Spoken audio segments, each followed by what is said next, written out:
Proklamasi. Kami, bangsa Indonesia, dengan ini menyatakan kemerdekaan Indonesia.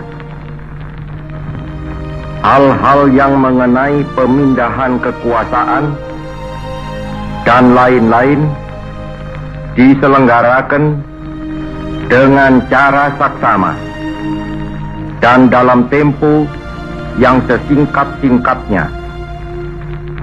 Jakarta, 17 Agustus 1945, atas nama bangsa Indonesia, Soekarno-Hatta.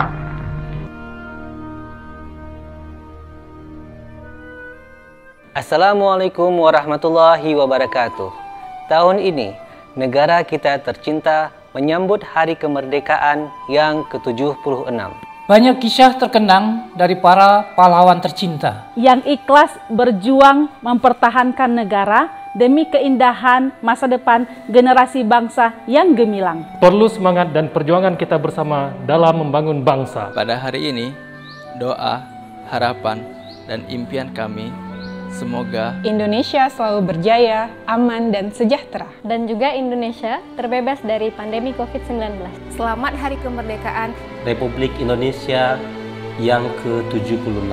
Kami cinta dan bangga menjadi bangsa Indonesia. Merdeka! Merdeka! Merdeka!